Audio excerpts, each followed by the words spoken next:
Bienvenue à mon univers spirituel, un espace dans lequel moi, Josie Gonzalez, thérapeute énergétique, je tiens à te parler de mon expérience dans l'énergétique, la spiritualité et les développements personnels. En forme de récit autobiographique, je cherche à partager mon vécu et à aborder des concepts qui me tiennent à cœur et qui pourraient t'aider de manière simple et concrète. Installe-toi confortablement et je te souhaite une belle écoute.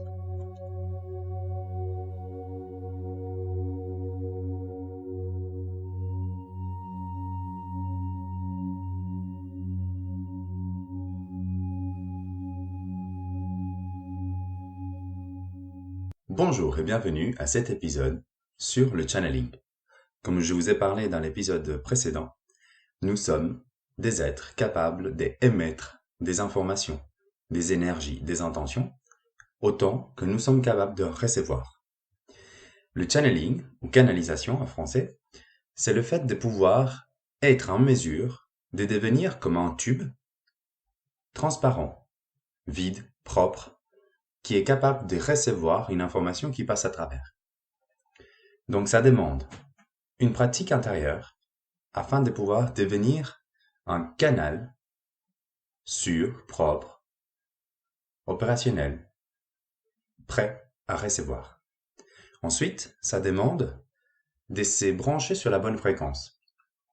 Et puis, ensuite, ça demande une capacité à interpréter, à décoder les informations et les transmettre correctement. D'où viennent ces informations? Alors, nous pouvons capter des informations par channeling, en communication si l'on veut, sur une fréquence de nos propres guides ou les guides d'une autre personne, sur la fréquence des êtres des lumières, archanges, esprits de la nature, maîtres ascensionnés. Et nous pouvons aussi nous connecter à des personnes qui ne sont plus incarnées, donc des personnes décédées. Le channeling, donc, consiste au fait de devenir, par un instant, récepteur d'une information. Donc, on va émettre une intention particulière, poser une question, ou simplement l'idée d'être prêt à recevoir une information. Et ensuite, on va se mettre dans une posture d'accueil, de réception, en faisant un peu l'espace en soi, pour devenir ces canaux propres.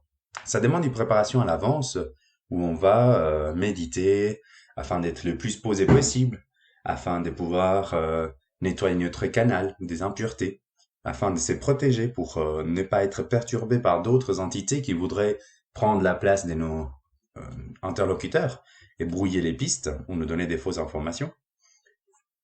Et ensuite, une fois qu'on est prêt, on commence la communication.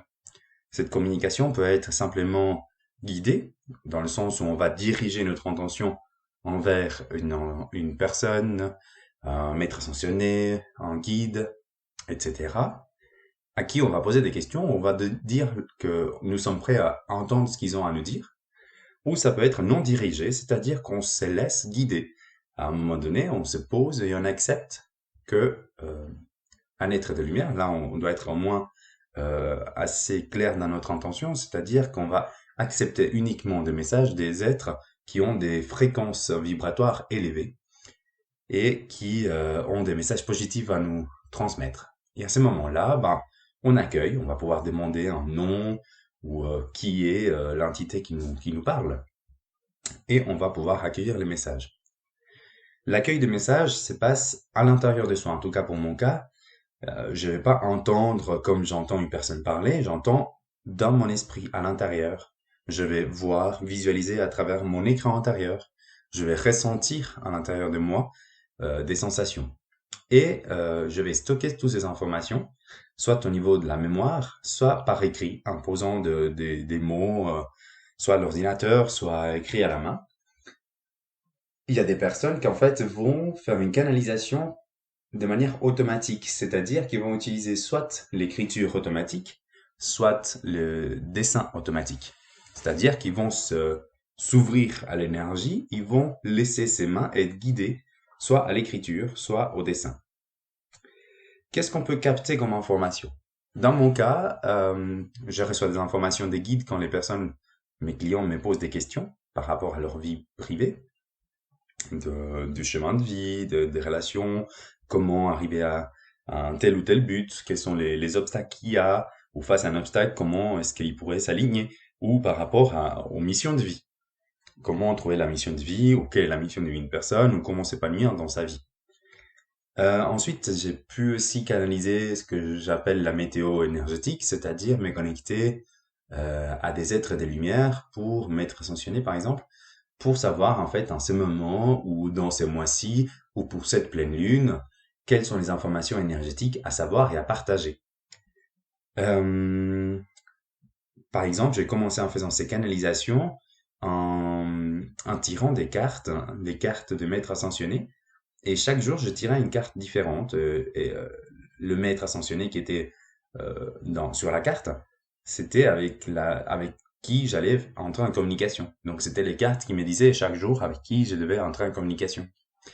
Mais un jour, par exemple, j'ai fait une communication non guidée où je me connecte à des entités des traits des lumières égyptiens, Isis, Thoth, qui vont, en fait, eux, me transmettre des messages et qui vont me dire si je suis prêt à entendre une méthode de soin qui est envoyée à travers des symboles, etc. Et puis, je me dis, OK, donc c'est Todd qui me transmet ça. Donc, en fait, il me demande une préparation préalable. C'est-à-dire que je dois pratiquer une certaine méditation pendant un certain nombre de jours.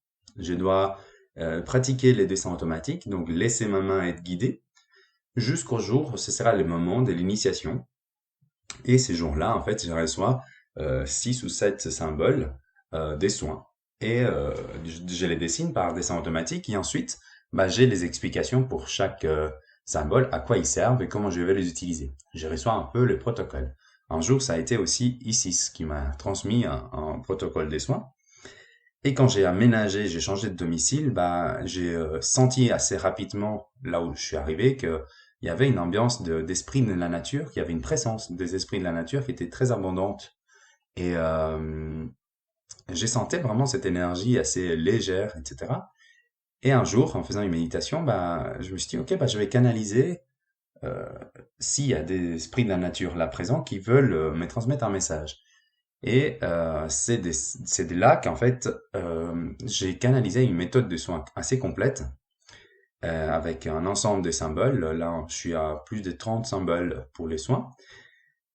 Et, euh, et ça a été vraiment des symboles très intéressants, très puissants, avec lesquels j'ai fait des soins par la suite. Et j'avais un protocole à suivre euh, qui m'a été vraiment envoyé comme ça.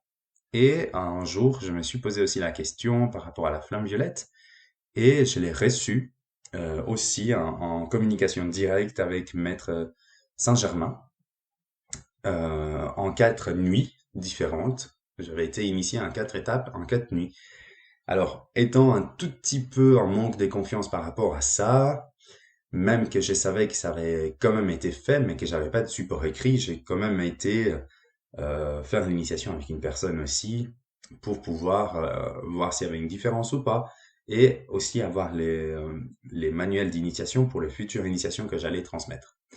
Et d'un coup, en fait, j'ai senti que les deux initiations que j'avais reçues, autant par canalisation qu'est transmises par une personne, euh, étaient cohérentes, étaient la même en fait au niveau énergétique.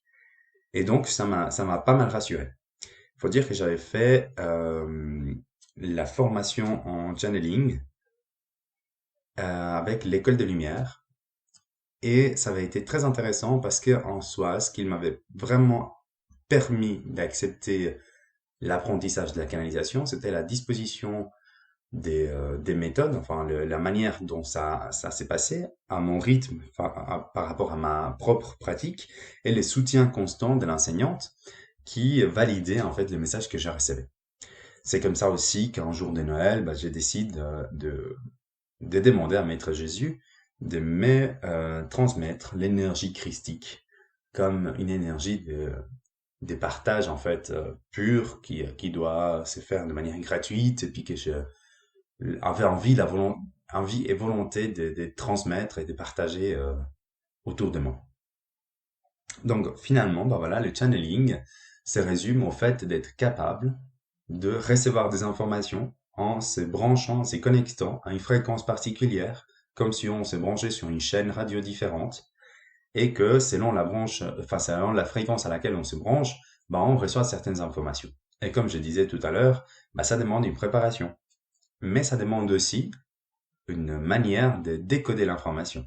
Donc j'en avais parlé déjà une fois, je crois, par rapport à l'intuition, qu'on doit apprendre à se connaître, on doit apprendre à connaître ses propres codes, ses propres manières de percevoir la réalité et les stimuli de la réalité pour qu'en fait on puisse décoder l'information qui vient. Comment est-ce que je vais transmettre par la suite ce que je viens de ressentir. Des fois, c'est très compliqué de mettre des mots, donc plus on est connecté à notre propre ressenti, plus ça sera simple à transmettre l'information. Et évidemment, quand on fait une canalisation générale, un peu comme la météo énergétique, on transmet ce qu'il y a parce que chacun va prendre ce qui lui parle. Mais quand on fait une communication des guides ou d'une personne proche qui est décédée, pour un client en particulier, là, on doit décider d'accepter les mots qui vont nous être donnés. Même si pour nous, ça fait pas forcément du sens, ou c'est pas forcément le mot qu'on utilise, ou les tournures des phrases, parce que c'est orienté pour le client, c'est pas pour nous. Donc, du coup, pour moi, c'est la pureté du message qui est importante. Et si vraiment il y a des nuances, parce que c'est à moi de décoder l'information, je le précise. Je précise que moi, je l'ai perçu comme ça, et puis je dialogue en fait avec la personne pour savoir si ça lui parle ou pas, et puis proposer peut-être d'autres alternatives de décodage de l'information. Ça a été vraiment un outil extrêmement intéressant qui est un outil que j'utilise assez constamment, aussi pour mieux comprendre ce qui m'arrive quand il y a des hauts et des bas au niveau énergétique, il y a des complications, que d'un coup tout allait bien, et puis d'un coup un jour il y a beaucoup de choses qui se mettent à l'envers, et que je me dis, mais en fait, qu'est-ce qui est en train de se jouer en fait? Qu'est-ce qui se passe? Et de pouvoir me connecter à mes guides, par exemple, c'est d'une aide précieuse. Une chose que je peux vous dire aussi, c'est que la plupart de mes communications se font de manière informelle. C'est-à-dire que je suis plus à l'aise à faire des communications et canalisations quand je pars en balade. Je pars en randonnée avec mon chien, par exemple, puis en pleine forêt, je décide de communiquer. Et à ces moments-là, en fait, j'ai des longues discussions, comme si je parlais à quelqu'un à côté de moi, mais avec la personne ou l'être que j'ai décidé de communiquer.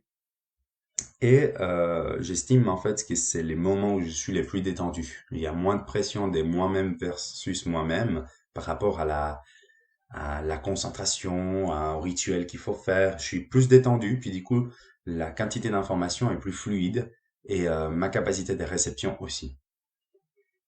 Voilà ce que j'avais à vous dire par rapport au channeling, la canalisation. Si vous avez des questions par rapport à ces sujets, que vous avez envie d'approfondir les sujets, laissez-moi vos commentaires et puis je me ferai un plaisir de vous répondre dans un autre épisode.